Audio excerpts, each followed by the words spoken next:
Let us put our hands together and welcome our dear Suffragan Bishop, Teremoana, Tauira, to take the podium with his teaching for us tonight. Hallelujah. If you want to sit more comfortably down there, feel free to do so. Hallelujah. Thank you, Jesus. Thank you, Jesus. Thank you, Jesus. Hallelujah. Glory, glory, glory, glory, glory, glory, glory.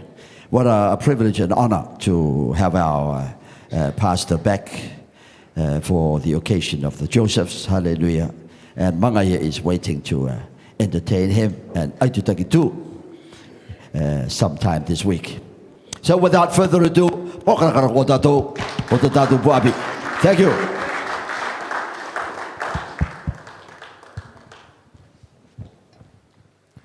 Praise the Lord, everybody. God is good, and all the time. Allow me to humbly give honor and praise to God, the head of our lives, and a very special honor to our great diocesan, the Honorable Bishop Tutai Pere, and the First Lady of the SPDC, our Mama, Patricia Pere, and the First Family, and all the elders of the church, your beautiful spouses, and your beautiful children, the ministers and deacons, our parents, our young people, and our beautiful children. Greetings to you all in the wonderful name of Jesus Christ, our Savior. I'm humbled to have this opportunity accorded to me by our Honorable Bishop, just to say and share and teach on the end times. In saying that, I want to endorse the greetings that have been said earlier to our friends, most particularly to my brother here, Tony, and your beautiful wife, and Ngama'o. Wonderful to see both of you here. And like Tony said earlier, we go way back in the days. Not only that, we are blood related. My great-grandmother is Mitiaro, married a Moken, Papatura, and gave birth to my grandmother. My grandmother gave birth to my dad.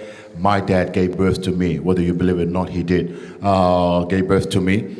And I'm here because of that lineage, and I'm so glad to see him here. And also, of course, we all have our political affiliations, but as a young man, as Tony is, with his political affiliations, I congratulate you with your leadership in that area. And the rest of us, whatever political affiliation you are, CIP, Demo, United, we are all united tonight in the name of Jesus Christ in the house of the Lord. Can we say amen? We leave all those labels outside of the house of the Lord. We're here because of Jesus and for Jesus only. So we glorify him tonight. I bring the love and regards of my dear beloved wife to you all, and our beloved children, and our beloved church in Porirua, in Wellington, and also Mother Terry gives her love to all of you, most particularly to all her generation peer group, in Jesus' name. And so Elder Emil Kairua is with them in Porirua, and he's their preacher. He was their preacher in church yesterday. So Mother Kita said they had a wonderful time, and they were fed by Elder Emil, like, I don't know if she was teasing me, that's the first time they were fed with real food from the Word of God. And so I just said to her, well, I'm extending my stay here in Raro, if you feel that way. Anyway, they give their love to all of you beautiful folks tonight in Jesus' wonderful name. And before I get into our short lesson tonight, thank you also to our dear beloved Pastor Ngamata for that beautiful sermon this morning. I was very much emotional when she preached about strong influence, because it took me back to the people who had strong influence in my life. Physically, number one, my mom. Those of you who know my mom very well, very tiny, small woman, very sickly woman. But I am here today because of her and the strong influence that she had on my life. in the physical side of things. So thank you for that word today. And in the spiritual side of things, my strongest influence where I am today is because of my beloved father and my dad here in the Lord, our dear Bishop today, Pere. And I was sitting at the back there listening to our pastor, and I say, I thank God for those two strong influences in my life. And I wouldn't have been here without them. And so I give praise and honor to God in Jesus' wonderful name. And the rest of you are the small influences in my life. So I'm just kidding. Praise the Lord in Jesus' name. So thank you very much, sir, for being that father figure. Because I grew up without a father. My mom literally brought me up by herself. And so when I came into the faith in 1988, prior to that, my mom was my father figure all my life. Until 1988, I met him. And he became my father figure for the rest of my life to where I am today. I am 53, looking 43, wanting to be 33. Thank you very much, Papa. Truly love you and appreciate you in Jesus' name. And I know oftentimes my ways are my ways, and sometimes it's not quite in alignment with the expectation of your father and your mother in the church. But I truly love them so much in Jesus' wonderful name. And each one of us, as for me, you know, on a daily basis, we try and prune ourselves to get better and better in the Lord as we continue to serve the Lord. So I honor my father and my mother here in the wonderful name of Jesus. Always a joy to come back home and see your beautiful faces. And I want to appreciate and thank the Lord for my family, the Joseph family, for being kind and hospitable to me and my daughter since the day we arrived.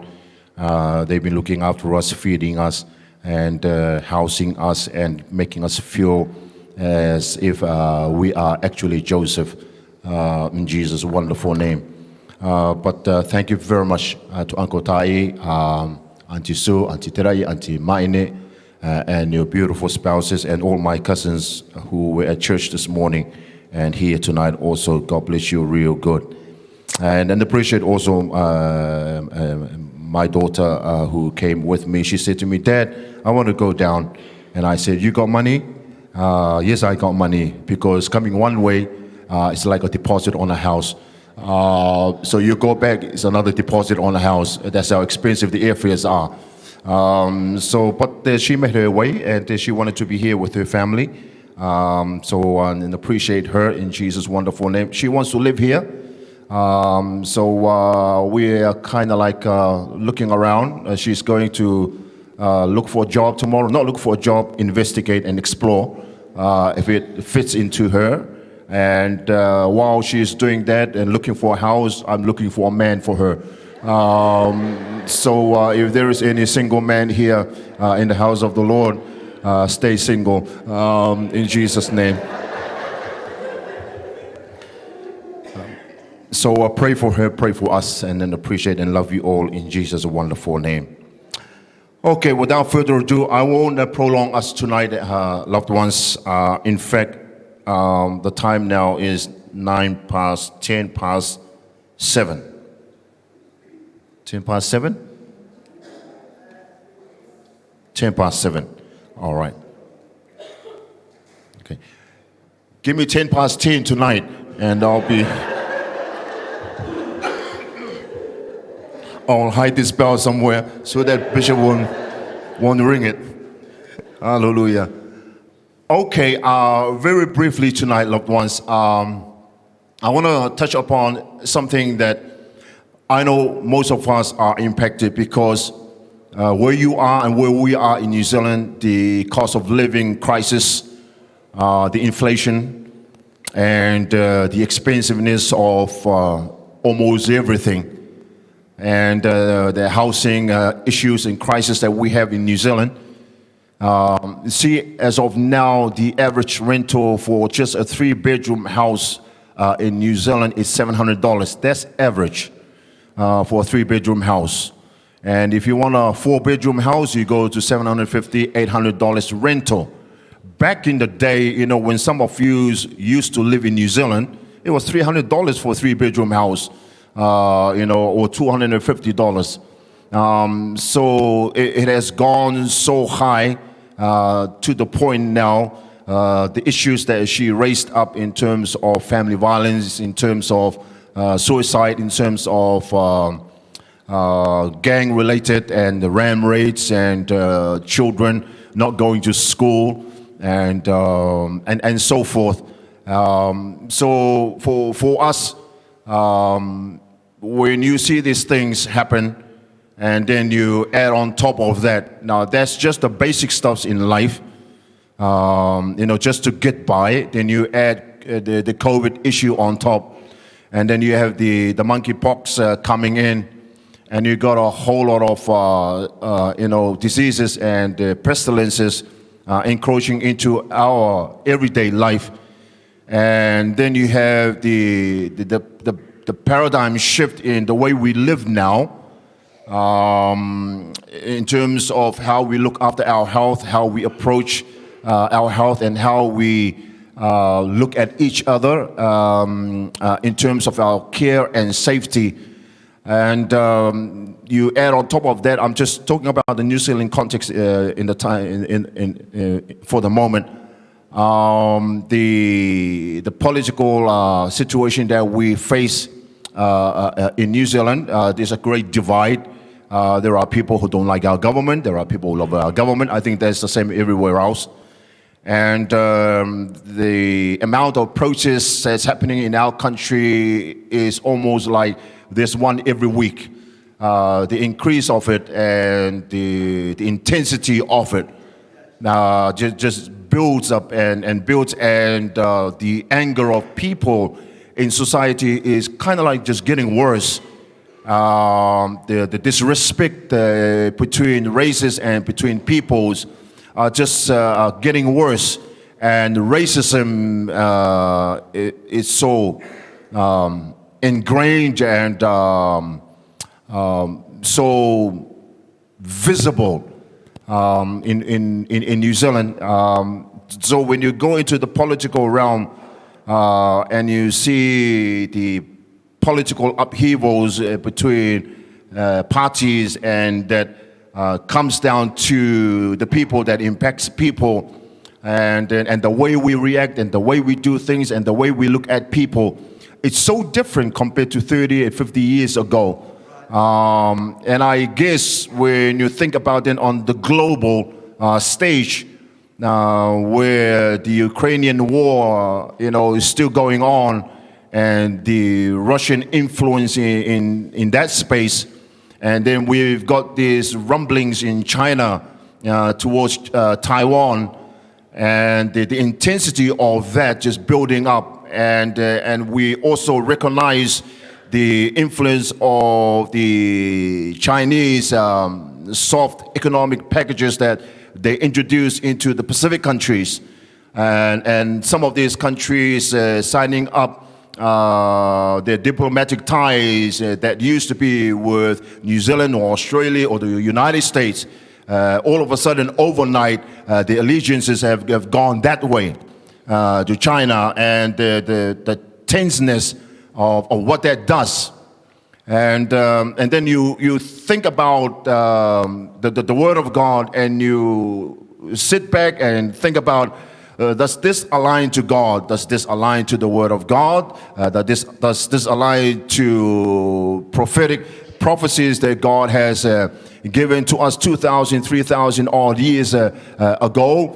So for me personally, and I hope that it also resonates with all of us, that with all these things, that I hope and pray that it will push us not only to study the Word of God and explore the Word of God for ourselves, but push us further and further into the kingdom of God and come out of the world. And I mean that in every sense of the word. Come out of the cultural way that the world do things. Come out of the way the world think about politics, the world think about families, the world think about safety, how the world think about for your well-being, and eventually shift away from that and get ourselves solidified and consolidated in God and in God alone. Because one of the realities that we face in nowadays is this. Most particularly when you look at the westernized world right across throughout the world. What I mean by that is when you look at Canada, when you look at the United States of America, when you look at Australia, when you look at Great Britain, when you look at New Zealand, Japan, Taiwan, and Canada, and then all these European countries who have Western values and the laws and constitutions that was built on the Bible and the Ten Commandments, you will notice a trend. And the trend is this: it's becoming more woke every day. What I mean by that is that they are dismantling anything to do with God. They are dismantling anything to do with the Ten Commandments. They're dismantling anything to do with the name of Jesus Christ. They're dismantling anything to do with Western values of respect, of freedom, the freedom of speech, the freedom of gathering together, the freedom to voice your opinion, and all of that are being dismantled. So as you see this thing resonate into our world and coming into our country and coming back down to our basic levels of living, then you need to look up. I need to look up. We all need to look up. Hallelujah. And recognize that the coming of Jesus Christ is very imminent. And we need to plant our feet in the kingdom of God, plant our feet in the church, and look up only to Jesus and to the kingdom of God and to soon coming of Jesus Christ, our Savior. So I said that to say this. One of the things with Ezekiel 38 tonight that kind of like leads all that I have said, culminating eventually to a climax that the Bible calls Armageddon. Now, when we read in Ezekiel 38 and Ezekiel 39, is this thing working? Yeah.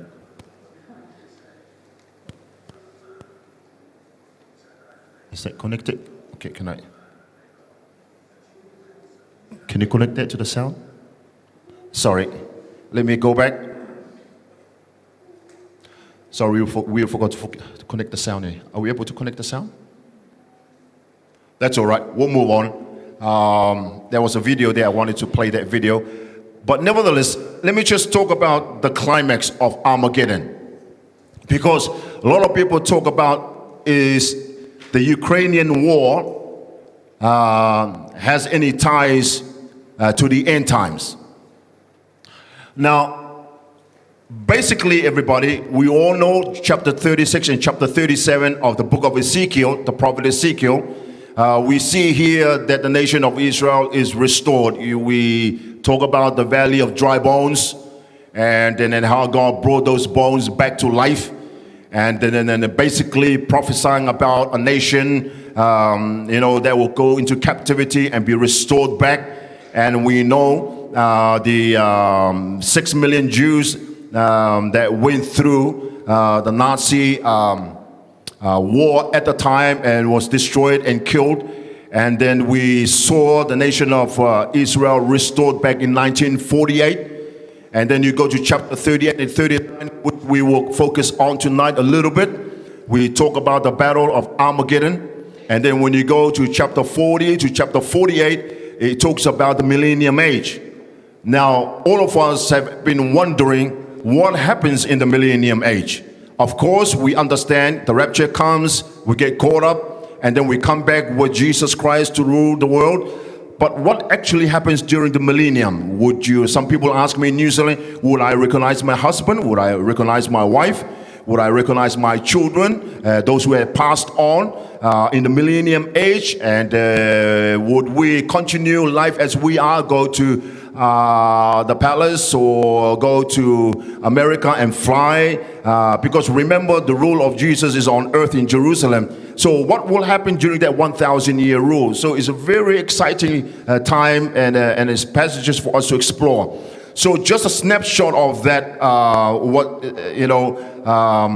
Armageddon, that leads to it, and after Armageddon. So tonight, loved ones, we're just going to talk about 38 and 39. But some historical context.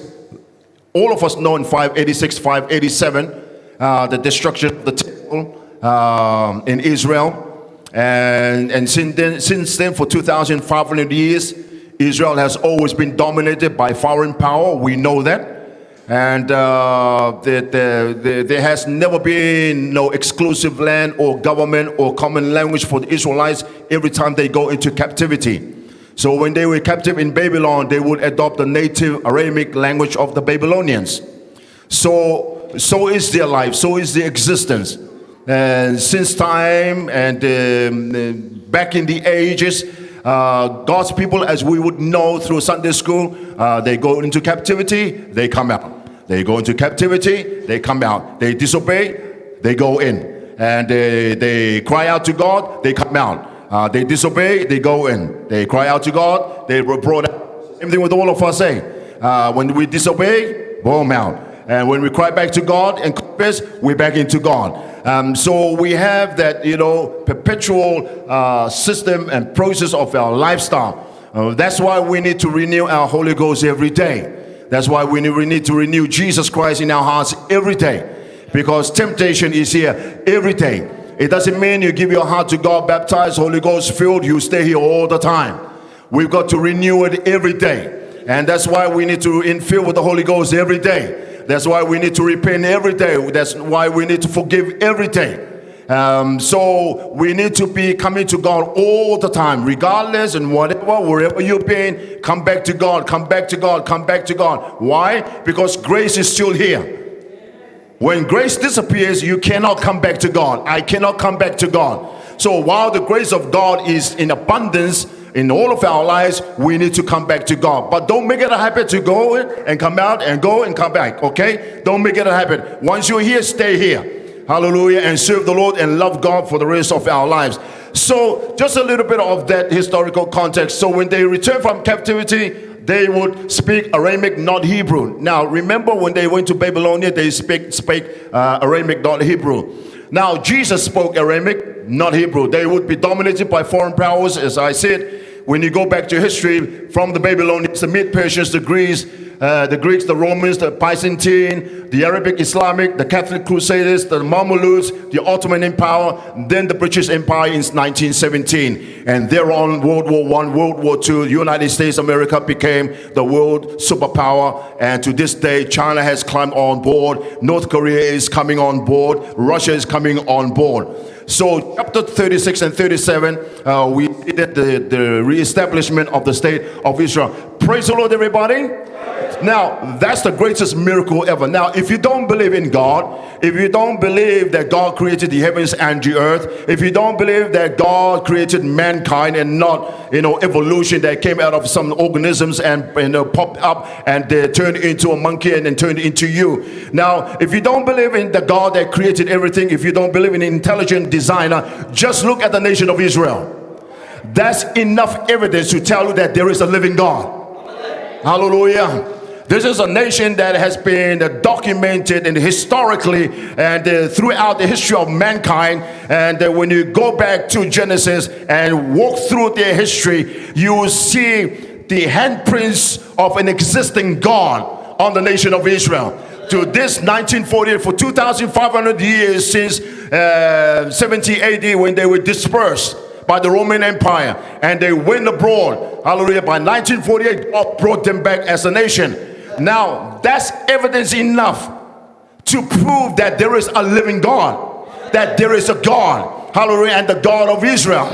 So that evidence alone gives you evidence that there is an intelligent designer, there is a creator, that there is a God, because his nation right throughout their history. So when we talk about 1948, I always get excited about that. I always rejoice in the Lord and be happy about the 1948, because I think about 2,500 years of God's people wandering right throughout the world, looking for their common language, looking for a place of worship, looking for their homeland, looking for their God, and they never got that until 1948. And God fulfilled the promises of His word, the prophetic word of His word, and brought them back to the nation of Israel. Now that alone deserves a shout, a hallelujah, and a glory and magnification to God. 1948, in Jesus' wonderful name. So I talked about that, and that's just a chart about it, in Jesus' wonderful name. Ezekiel 38 and verse 1. Let's read. The word of the Lord came to me. Son of man, set your face against Gog of the land of Magog, the chief prince of Meshech and Tubal. Prophesy against him and say, this is what the sovereign Lord says. I am against you, O Gog, chief prince of Meshech and Tubal. I will turn you around, put hooks into your jaws, and bring you out with your whole army, your horses, your horsemen, fully armed, and a great horde with a large and small shield, all of them brandishing their swords. Here are those nations: Persia, Cush, and Put will be with them, all with shields and helmets. Also Gomer with all his troops, and Beth Togarmah from the far north, from all his troops, the many nations with you. Get ready, be prepared, you and all the hordes gathered about you, and take command of them. You and all your troops and the many nations with you will go up, advancing like a storm. You will be like a cloud covering the land. This is what the sovereign Lord says. On that day, thoughts will come into your mind, and you will devise an evil scheme. You will say, I will invade a land of unwalled villages. I will attack a peaceful and unsuspecting people, of all of them living without walls and without gates and bars. I will pluck and loot and turn my hand against the resettled ruins and the people gathered from the nations, rich in livestock and goods, living at the center of the land. Sheba and Dedan and the merchants of Tarshish and all his villages will say to you, have you come to plunder? Have you gathered your hordes to loot, to carry off silver and gold, to take away livestock and goods, and to seize much plunder? Therefore, son of man, prophesy and say to God, this is what the sovereign Lord says. In that day, when my people Israel are living in safety, will you not take notice of it? You will come from your place in the far north, you and many nations with you, all of them, a great horde, a mighty army. You will advance against my people Israel like a cloud that governs the land. In days to come, O God, I will bring you against my land, so that the nations may know me, when I show myself holy through before their eyes. This is what the sovereign Lord says. Are you not the one I spoke of in former days by my servants the prophets of Israel, and that they prophesied for many years that I will bring you against them? In my zeal and fiery wrath I declare that at that time there shall be a great earthquake in the land of Israel. Can we say amen? Amen. Let's read verse 21. I will summon a sword against Gog on all my mountains, declares the sovereign Lord. Every man's sword will be against his brother. I will execute judgment upon him with plague and bloodshed. I will pour down torrents of rain, hailstones, and burning sulfur on him and on his troops and on the many nations with him. And so I will show my greatness and my holiness, and I will make myself known in the sight of many nations. Then they will know that I am the Lord. In the ancient maps in ancient times, where it says Magog, all right, to your left is Gomer, and you come back down to Meshech, Tubal, Togarmah, and Persia and Israel. So that's an ancient map of the old times. The map we have today is quite different. I'll show you Magog. Right up the top, Ezekiel says to Gog, which is a leader, to Magog, which is a place. Now, up in the Caspian, the Black Caspian Sea, Magog, that's the Russian area. Togarmah is Ukraine today. All right? That's the Asian map. But it doesn't say Ukraine up there. But Togarmah, that's the ancient place of where Ukraine is today, as we speak. So the question is there any alignment to Ezekiel 38? So when the prophet Ezekiel spoke about this prophecy, he was speaking about all those nations of the north, which is Russia, the Russian Federation, Georgia, and all those other nations that encompasses the old Soviet Union back in the day. All right? And Togarmah is part of that, the old Ukrainian geographical area. And Meshach Chilev and Goma also in Persia and so forth. So let's go to this day. So the Bible talks about that in the north there is a leader or someone by the name of Gog from Magog, from up north, and Togarmah and Persia and all these nations, and they all come down to one nation, Israel. So when you look at that map, Israel is just a tiny nation like this, and all these huge nations, all right, coming down on a small nation called Israel. You ask the question, why? Why are all these nations, what's the word that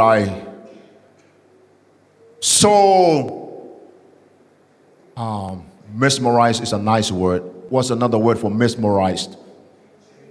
Intrigued and so purposed to come down to this tiny nation. And yet they've got all their oils, they've got all their riches, they've got all their land, and they can operate and function on their own. They got resources, and so they don't need to go to Israel. And but they are so committed to go down to Israel. The Bible says this. So this is Ezekiel 2,000 odd years ago, and he sees this vision that God gives him, and he sees all this cloud of troops coming down to this very tiny nation called Israel. And God forewarned the whole world that this will happen in the end times. Now, Ezekiel 31, 1-6 talks about these invaders. Magog, Russia, Meshach and Tubal, which is Turkey, Persia, Iran, and so forth, Libya, Morocco, and so forth. So when you go, even when Daniel talks about, those of you who remember that, listen about Daniel, the lion with eagle's wings, and the bear with 3 ribs in his mouth, and the leopard with 4 wings, and the 10-horned beast in Daniel. So one of those was the bear, and that was accorded to Russia, because you know that's Russia's symbol, the bear. So Daniel also already spoke about, prophesied about this nation up north called Magog, which is our Russian equivalent of today. And Daniel confirms that, also saying that this bear from the north that comes down, and you know the bear represents is Russia, the eagle represents the United States of America, the lion represents the animal symbol for Great Britain, and so forth and so forth and so forth. So he backs that up. So since 2014, 2015, around that time, there has been this commotion of an intention by Russia to go to Israel. So what Russia does then, he has made up some diplomatic ties and friends with Syria and Iran. All right, some proxies so that they can come through there and make their way to Israel. Now, it always must fascinate us at all times why the world is so intrigued, so committed to go down to Israel. Because I know this is a spiritual issue. Praise the Lord, everybody. There is nothing else outside of that but a spiritual issue. This is between God and Satan. Hallelujah. And we know that from the beginning in the Garden of Eden. And it's been going on throughout the ages, and Satan tried to destroy God's people and to come in and influence God's people. When you have a strong influence of the Holy Ghost inside of you, then the devil will have no power and authority over your life. And when we continue to receive that strong influence, coming to church and going to Sunday school, learning our memory verses and learning from our bishop and the teachings and so forth, when you have that powerful, strong influence, then the influence that the devil has been given by God to influence the world will have no power and authority over you. But if you don't, then it will have power and authority over you. So it has been rumbling for quite some time now. We've known that for many years now. Now, I want to give it a little bit of more clarity now, because some people ask me, Pastor, since 1917, World War I, 1938 to 39, and then 1945, second, then 1948, then 1949, all these Arab nations fought back against Israel for declaring itself an independent nation in 1948, and then 1967 they came back in the Six-Day War, and then they tried to overcome the nation of Israel. And then in 1981, 1974, 1981, 1983, the Arab nations, the Arab League, and they tried to get in and destroy the nations of the nation of Israel and God's people. And it is in that part and parcel of Ezekiel 38 that leads into the second coming of Jesus Christ. Now, a little bit of a clarity now. Psalms 83 talks about all those Arab nations. All right, when you talk about Saudi Arabia, when you talk about Lebanon, when you talk about Gaza, when you talk about the Philistines, when you talk about Ethiopia, all those Arab nations and Muslim nations that shares common borders with Israel, that's Psalms 83. They are not the same nations as Ezekiel 38. All right? Ezekiel 38 is different.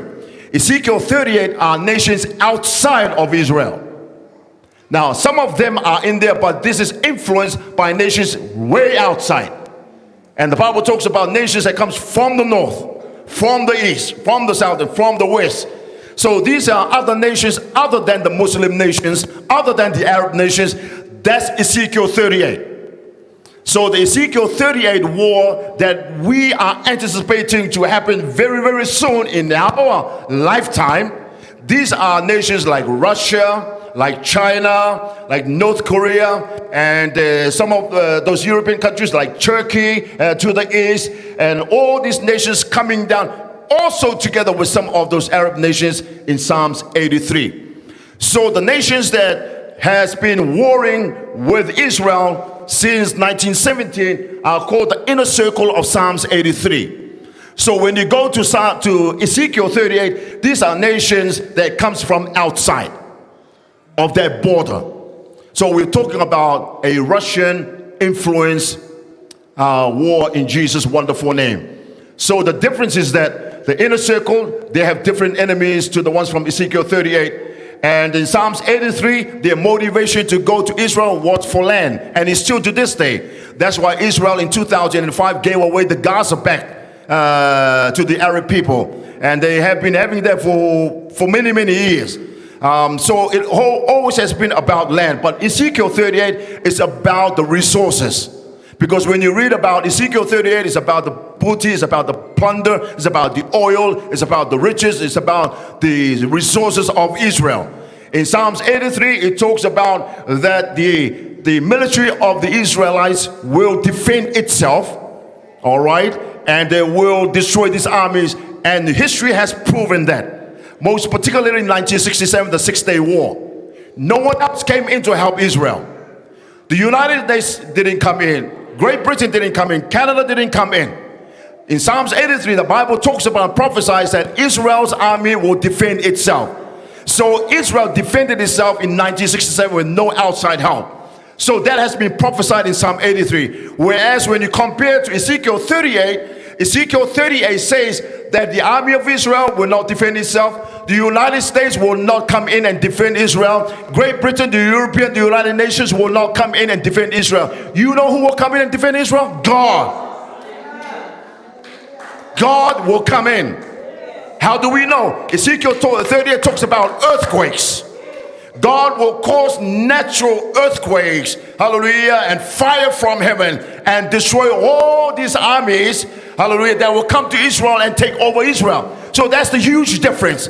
So in other words, as much as it's so dark and bleak in terms of Israel's future, but prophetically, hallelujah, one of the joys about Ezekiel 38, that's why he wants to prophesy this word, so that it gets out to us, so that it resonates with us.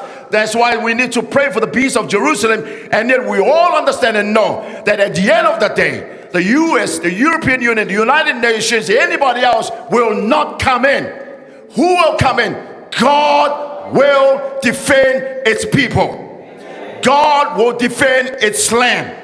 And the way he does that, as we have read in Ezekiel 30 from 1 down, he will bring in earthquakes, hallelujah, and destroy the land. And the other difference between the Psalms 83 and 38 is that in Psalms 83, the war is all about an ancient Arab hatred towards Israel. It's ancient. We all know that. Hallelujah. It's from Isaac and Ishmael. Go back to the Garden of Eden. That thing is historical. But in Ezekiel 38, the result is this. God says, this war in Ezekiel 38, the end time war, is for my name to be glorified. Nothing else. My name be glorified and magnified. So when that last war comes in, the Ezekiel 38 war, to fulfill itself prophetically, to defend Israel by God's own hand, the whole purpose of that, the end result and the motivation for that, Ezekiel says, is that the name of God be glorified and be magnified and be raised up, hallelujah, and be praised and be worshipped, hallelujah. Think about it. Think about it, loved ones. When that time comes, wherever you are, wherever I am, hallelujah, and whatever you're doing, whatever I am doing, when we see the CNN news, when we see, hallelujah, all of our Vaka news and Cook Island news and broadcasting, hallelujah, God coming down and defending the nation of Israel, you won't do anything else but glorify God. You won't be doing anything else but praising God.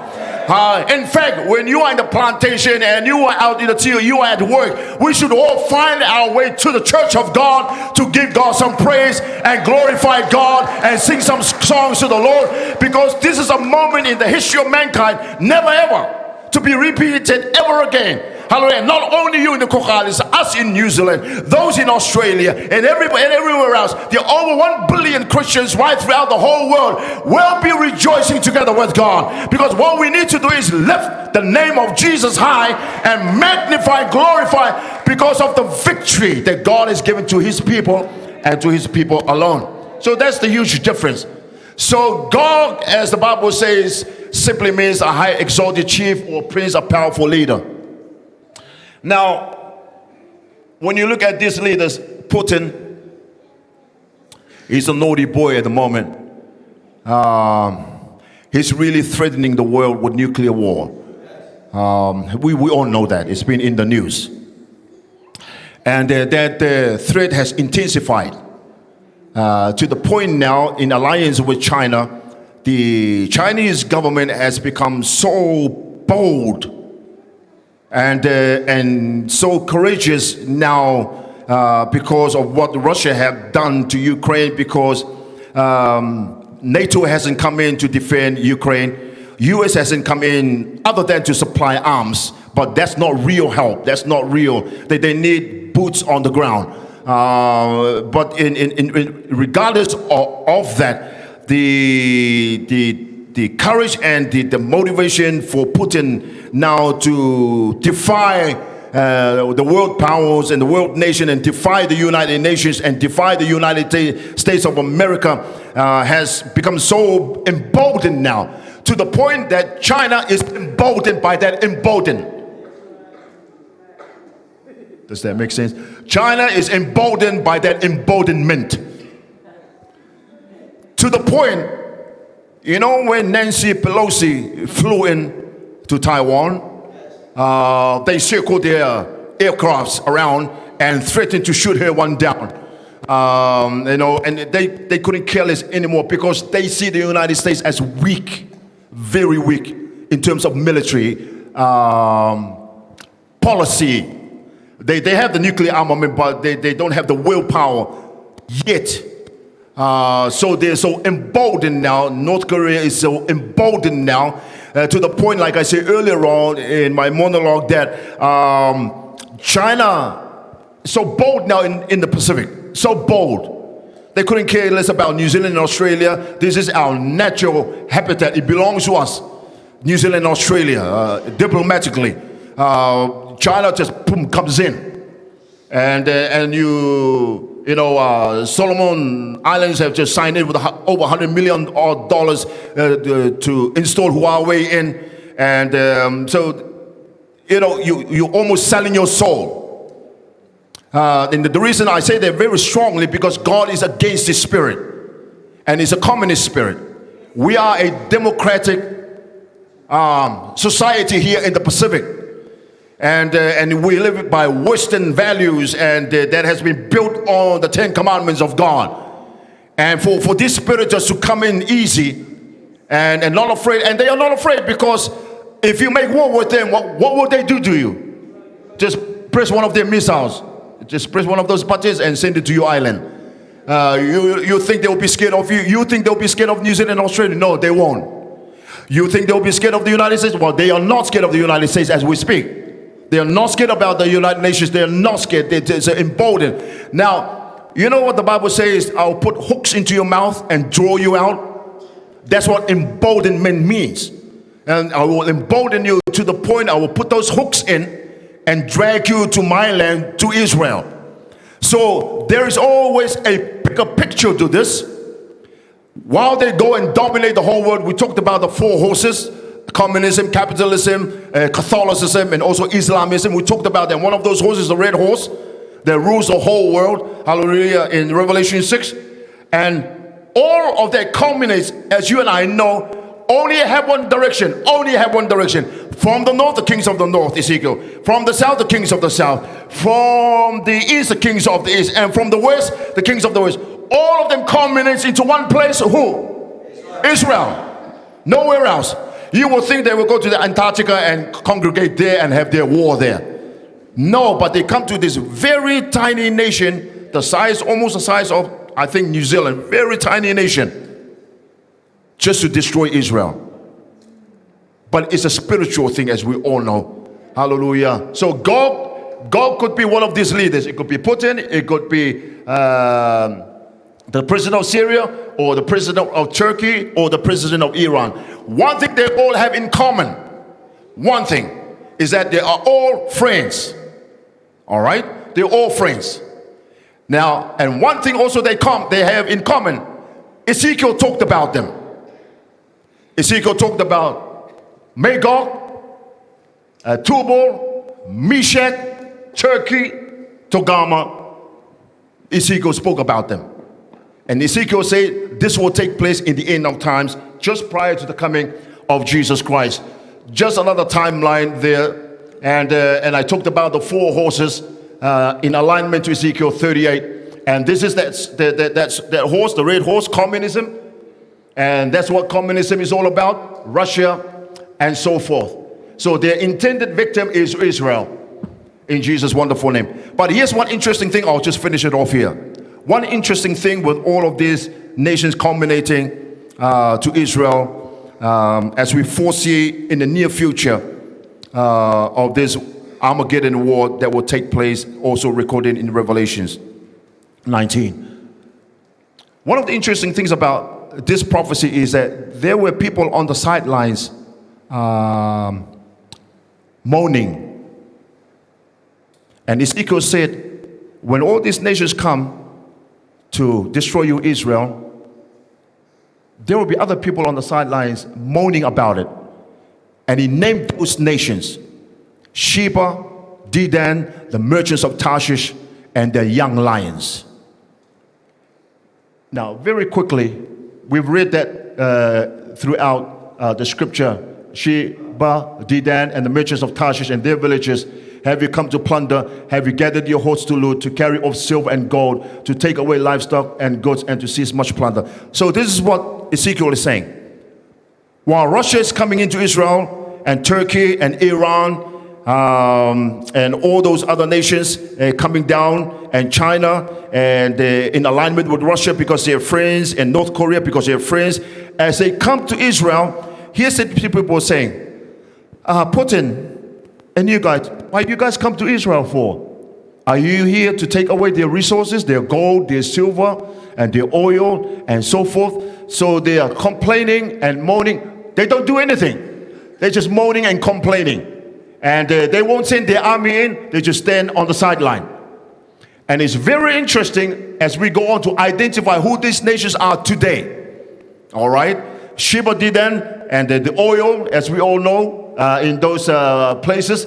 And the merchants, commercial interest, traders, business contracts, and market investments. All these people have an interest in Israel in terms of their resources. And the Bible talks about that: silver, iron, tin, and lead. And that's resources in Ezekiel. And 27, 12, 25. It mentions about this Tarshish. It mentions about the silver, the iron, the tin, and the lead, which are resources. The ships of Tarshish. And who is Tarshish? So all the young lions thereof. There you get a clue here. All the young lions. Now, one of those nations that we talked about in Daniel, with those four animals, the lion with the wings of an eagle and bear. Who was the lion when we talked about in Daniel? Great Britain, all right. So it gives you a clue here, the lions thereof. They come and they take the goods away, take the resources away. And then that's also talked about in Genesis 10, 4-5. It mentioned about the sons of Javan, Elisha, and Tarshish was also mentioned there. By these were the isles of the Gentiles divided into their lands. So these are Gentile islands. And you go to Psalms 72, it mentions about the kings of Tarshish. You go to Isaiah 23:6, it talks about Tarshish. Isaiah 60:9, the ships of Tarshish. Isaiah 66:19, Tarshish, the isles of Tarshish. So it talks about this great place called Tarshish and all its merchants and all its islands that it has conquered. Now, when you talk about the history of Great Britain, it has a very rich history in terms of whalers. Remember the whalers? They are merchants. They travel across the oceans, and they've been to Africa, they've been to Europe, and they've been to the Pacific. And so that's how far the rich has gone, to the islands, to the isles. And now that's why we have the Commonwealth. We just had the Commonwealth Games. Praise the Lord, everybody. And if you look at that Commonwealth, all types of nations are represented. Why? Because Great Britain went in and conquered those nations. And those nations came and come under the Commonwealth.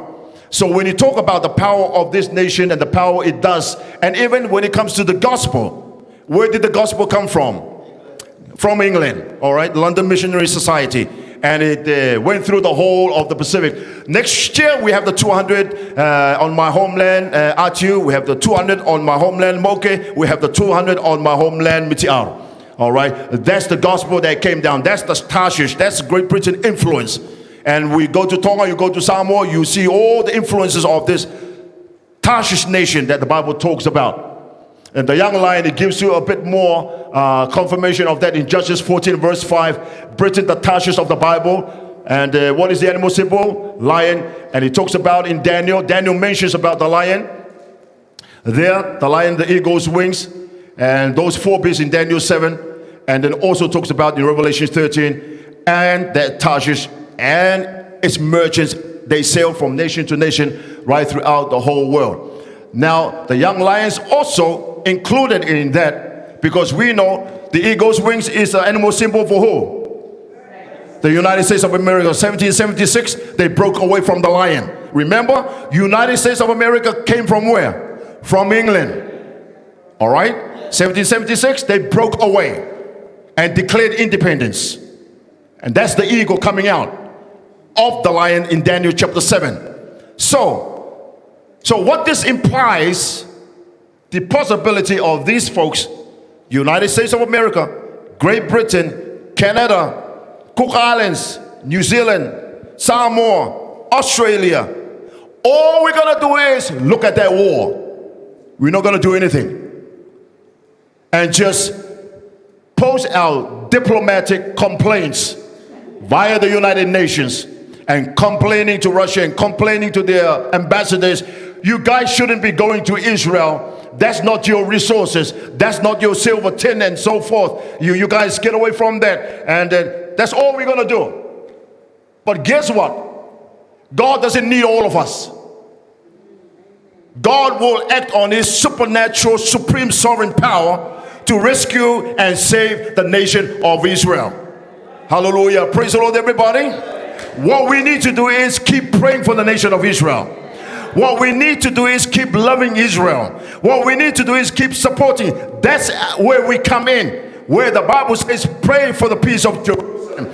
Pray for God's people. Love them. Hallelujah. Support them in whatever way you can in the name of Jesus Christ. Because we cannot do anything other than God himself doing the work for his nation. So the war is coming, loved ones. Hallelujah. Ukraine is there for a purpose.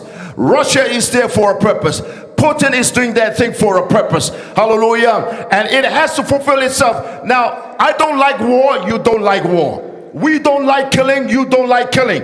Hallelujah. We don't like innocent people's lives, hallelujah, being destroyed, hallelujah, by bombs, by guns, and so forth in the name of Jesus Christ. And we pray for that, because the thing is, we need to continue interceding. Why? Regardless of prophetic word of God, regardless of the truth of the word of God, regardless of these things happening as God wanted it to happen and desired to happen, because it's been orchestrated since beginning, since eternity, and we cannot do anything to change the course of God's will for mankind. But what you can do and what I can do is become the salt of the earth and the light of the world. Hallelujah.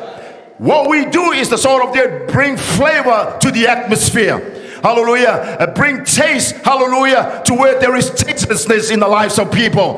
Let God do his thing. Let the word do its thing. Let prophecy fulfill itself. But for you and for me, for the church of the living God, you are the salt of the earth. Hallelujah. In other words, hallelujah, we're going to continue being the flavor in God's life, and not only in God's life, God's ministry, God's will, but in people's lives, to bring a sense of hope. Hallelujah. When things looks bleak and hopeless, and yet by faith we believe God will do it himself. It will fulfill itself, but we will continue praying and interceding, because that's our role. That's my role. Hallelujah. Praise the Lord, everybody.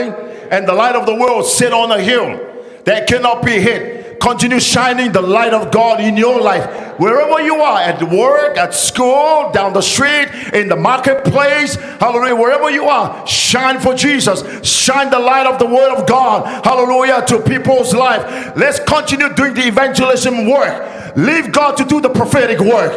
Let's continue preaching and teaching the living word of God. Let God do his prophecies. Let's continue saving the souls to come in the kingdom of God. Let God do his own thing. But it is good that we are aware what God is doing. Hallelujah. So that we can be on fire what we ought to be doing in the kingdom of God. If you're not aware of what's going on, and if we don't understand what's going on, then the fire might not be that, fiery. And that the fire might not be that, it might glimmer down to a little, what the bishop said, whatever it is, candlelight. Hallelujah. In the name of Jesus Christ. You have a purpose in life. I have a purpose in life. God's will is on your life. God's will is on my life. Hallelujah. As we continue praising and worshiping God, the greatest thing that we can ever do while prophecy is taking place and fulfilling itself is to save souls for the kingdom of God. Hallelujah. And part and parcel of our saving souls for the kingdom of God is making these folks on this side who are unchurched, have no God, have no Holy Ghost, have no sense of purpose, realize what's going on this side and point them to that side and say, you know what's going on in Ukraine? There's a reason why that's happening. Hallelujah. So that you and I can get closer to God. Hallelujah. You know why that earthquake is going on in that place? So that you and I can get closer to God. This is the day of salvation. Hallelujah. Give your life to God. Surrender your life to God. Do not harden up your heart. Hallelujah. While there is salvation, while there is time, come to Jesus. Hallelujah. Receive the Lord as your personal Savior. Be baptized in Jesus' wonderful name. There is no such thing ever again in this time and age that we live. Hallelujah. In terms of, this is what, in New Zealand, someone challenged me. Let me just close on this. Because part and parcel, because we cannot hide the other side of the goodness of the gospel that came to the Cook Islands, to the Pacific, because it liberated us. It set us free. In my context, where I come from, my great grandfather, and Aniru's great grandfather, Uncle Tai's great grandfather, Anjisu, and all those Achuans in here, because they said to me, the gospel was a bad thing that came to the Pacific, to the Cook Islands, because it colonized our people. Do you understand what colonization is all about? Colonization is overtaking our culture and removing our culture, the way we used to do things, and then they transplanted their way of life and their values, and told us we can't do this, we can't do that, we can't, and right throughout the history since 1821, 1823, and to this, even to this very day. And they told us not to do this, and they brought us these laws, and they even killed some of us. The arrival of the colonization of the European was a bad thing. Well, they used that as an excuse to get away from the gospel, to get away from getting their lives to Jesus Christ. And then I said to them, you know what? Before colonization came to the Cook Islands, my great grandfather and all those Achuans names I mentioned was the first ever colonizer in the history of the Cook Islands. First ever. It was never a new concept to my great grandfather. Akaina, Rongamatanerik. Never. He was the first colonizer. In what way? They asked. In what way? Well. Let me tell you the bad story of my father. He went to Moke, killed everybody.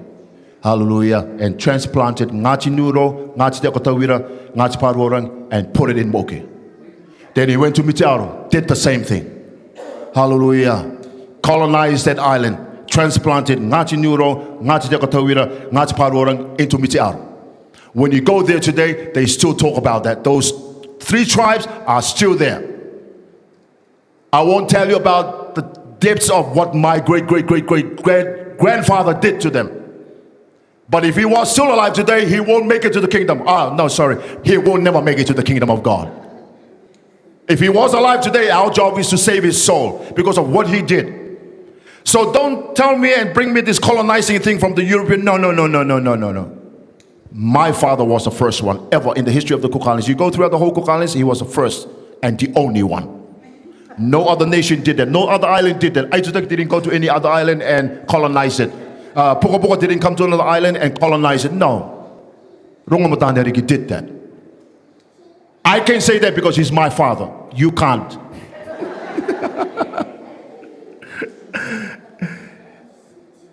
So in saying that, just being a spirit of understanding to all of us, the past is the past. The present is the present. The future is here. Hallelujah. Praise the Lord, everybody. We are here and we're going to move forward.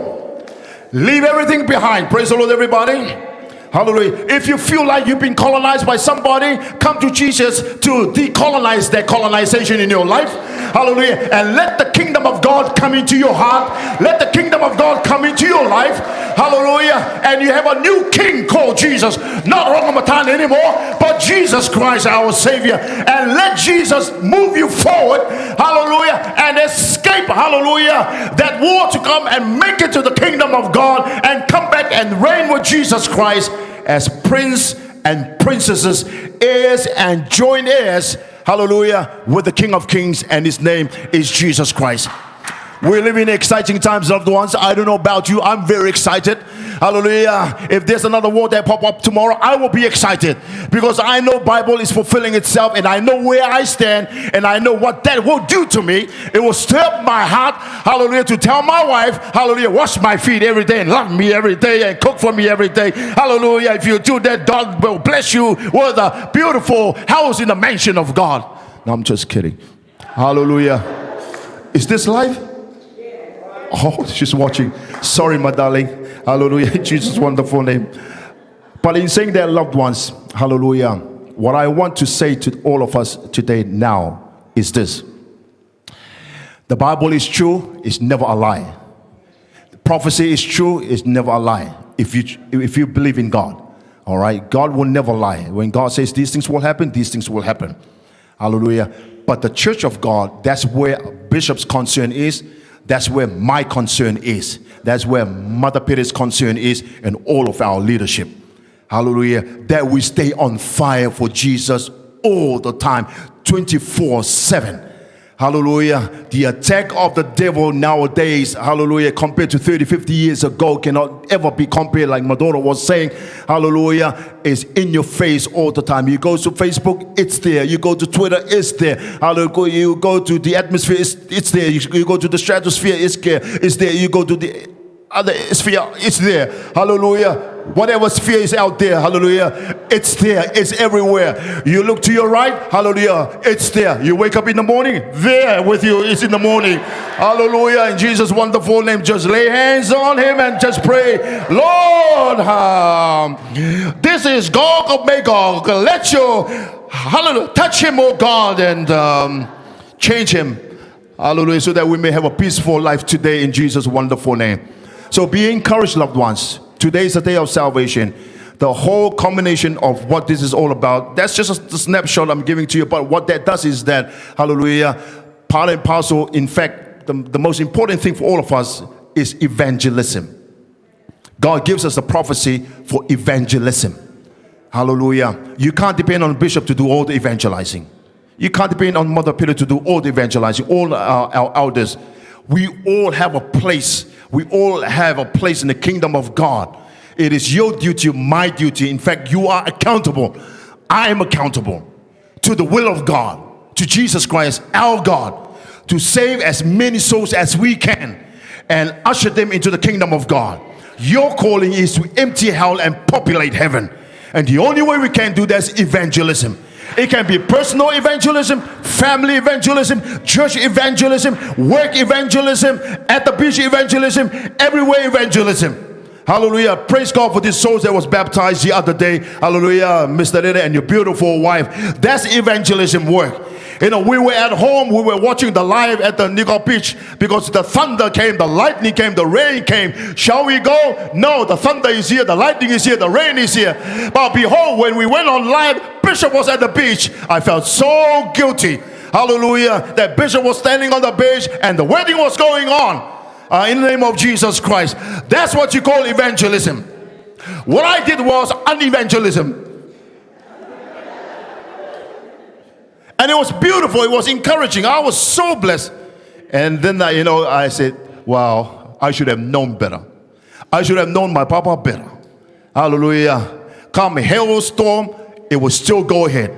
Whether you like it or not, it will still go ahead. And I can guarantee you bottom dollar, if that hail came down, that rain came down, that lightning came down at the exact time of the marriage, he will continue on. Mr. Dede, he couldn't care less. He will continue it on. Hallelujah, in Jesus' wonderful name, because that's what an evangelist does. An evangelistic spirit. Hallelujah. I wish I can take him to New Zealand and leave him there. Hallelujah. And evangelize our whole nation. You got Moses here. Make the most of Moses and enjoy him. Hallelujah. And get as much as you can from the throne of God through him to you all. Hallelujah. What we receive on the other side is the remnants of it, just by watching. Hallelujah. And you catch the remnants that's falling on the floor. In Jesus' wonderful name, now you get the whole buffet right here.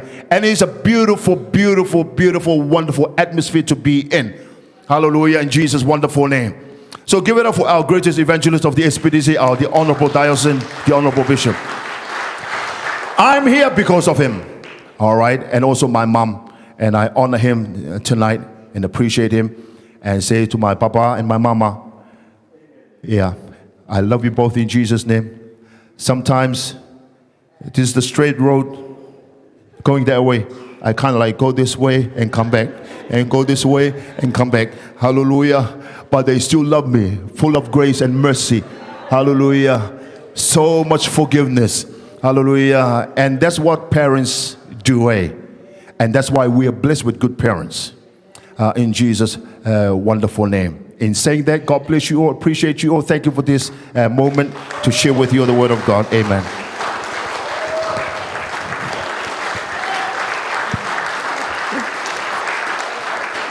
Hallelujah. And his concluding remarks, the influence still there. He said, full of grace, full of grace. That's a Catholic prayer. Hail Mary, full of grace and mercy.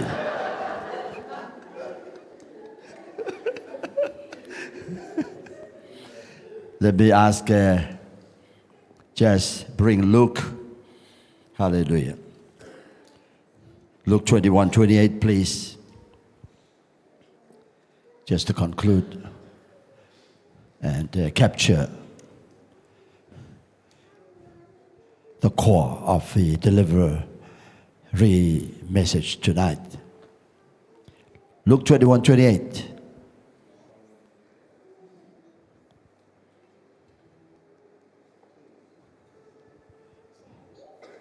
When these things begin to come to pass, then look up, lift up your heads, for your redemption draweth nigh. We've seen it all come to pass. If you weren't in the church, you won't be aware. If you haven't been saved, you wouldn't be aware. If you don't have no Holy Ghost, you'll be totally blind and know what's coming. But since you're in church, you have the Holy Ghost, the revelation comes, an inspiration of the Word of God. You will see these signs come to pass. When you see them, look up. Time to just give praise and honor to our Almighty God. Lift up your heads, your redemption draweth nigh. Acts 1:8, last scripture. But he shall receive power. How? When? After that the Holy Ghost is come upon you. And he shall be witnesses unto whom? Both unto Jesus, hallelujah, both in Jerusalem and in all Judea and in Samaria and unto the uttermost parts of the earth. It's talking about the witnesses of Jesus Christ, not the Jehovah's Witnesses, but the New Testament Jesus witnesses, because he is the fulfillment and culmination of the Godhead. In him dwelleth all of the fullness of the Godhead, and he is head of all principalities and powers. Amen. Jesus. So my dear friends, I'm not going to make an altar call. God has already called your heart. You choose, you make a decision. Hallelujah. Just call Margarete. Hallelujah. I'm coming to get baptized. Amen. You need the Holy Ghost. The Holy Ghost don't come unless you've been baptized in Jesus' name. So having been baptized as a baby, baptized in the Father, Son, Holy Ghost, there's no power. Jesus' name is the unction of the Holy Ghost. Jesus. That name must be pronounced. And then the blood is applied by that name only, not by the title. Hallelujah. Can we say amen? Yeah. So, time is of an essence. Redeeming the time, for the days are evil. Those of you who went on Facebook, I was the other night. Hey, there's looting in the United States of America. They barged into the shops. They just went to swept this across and over the till and looting. People just came in and teenagers into shop and another and looted and took whatever they want. That's the world we're in. New Zealand too. Hallelujah. Just barged that car in, broke the doors and went in and looted and took whatever they want. That's a generation that's rising up. And believe you me, it'll come to the Cook Islands too. Hallelujah. Praise the name of Jesus. So just give a call, please. Time is of an essence. Yeah, you got to be saved. You got to go through the procedure. You got to go through the plan of salvation. Acts 2:38. No other plan of salvation. You got to repent in order to get to water baptism in Jesus' name. No water baptism in Jesus' name. No Holy Ghost. No Holy Ghost will ever come unless you've gone through water baptism in Jesus' name. Devil is a liar. He's a deceiver. Hallelujah. Once you get that Holy Ghost, it's a seal of God. You are sealed and stamped. But you got to stay with it. Because the moment you turn away, that Holy Ghost will be removed. It'll be taken away from us. Hallelujah.